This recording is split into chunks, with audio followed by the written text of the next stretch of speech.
Hey, would you like to watch a movie that is somehow a historical piece that is neither historical or even accurate? If so, watch Andrew Lau's Revenge of the Green Dragons. My name is Daniel and I am the A24 superfan. On this channel, we review anything and everything related to A24, past, present, and future. We watch the movies so that you can decide if you want to. Childhood friends Sonny and Steven join a gang of violent misfits who fight for territories within New York. Sonny, though significantly less volatile, finds great success within the organization while Steven rides his coattails. Ray Liotta, Justin Chon, Henry Shung Jr., Kevin Jumbo, Shuyan Chung, Leonard Wu, and JinAu-Yeung star in this very violent crime drama. If you decide to watch Revenge of the Green Dragon, just know that these two things are going to follow the movie throughout its whole entire hour and 30 or 40 odd minute runtime. The first is violence. But this movie is just violence for violence sake. It's brutal for brutality's sake. It's not something it does well. Usually brutal and violent films are leveled out with great dialogue, good acting, to give it more subtlety, to kind of even out some of the violence in it being so brutal. This is not something the movie did well at all.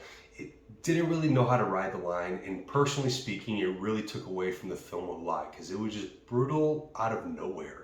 Another thing you're going to see within this film is that it's an alternate take on organized crime, being around the same time as, I guess, the same era as The Godfather or even Goodfellas would have been within. This was a kind of an alternate take on organized crime that really fell short.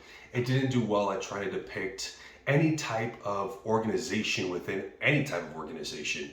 It really did poorly at what it was hoping to achieve. But those are just two of the two things. So those are some of the two things you'll see throughout the film. Now comes my favorite portion of every single video, the watchability of Revenge of the Green Dragons. Personally speaking, this is one of the worst A24 films I've seen so far, up there with The Bling Ring, Sofia Coppola's The Bling Ring, and Francis Coppola's, ironically, A Glimpse Inside the Mind of Charles Swan III. This is not a good film. The dialogue is poor. The organization is ironically very unorganized for an organized crime film. Very bland and tasteless when it comes to acting. A lot of the violence is just displaced and really not needed.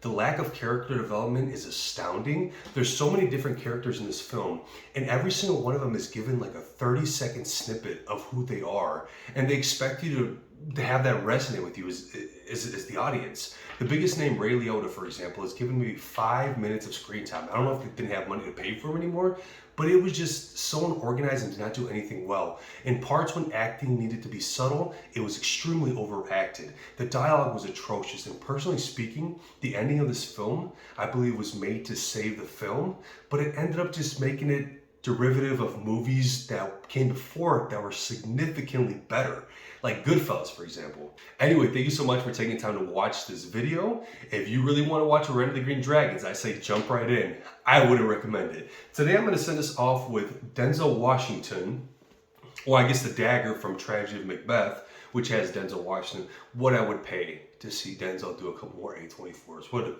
An amazing actor. Anyway, I'm going to send us off with this. If you like my videos, subscribe and like to my page.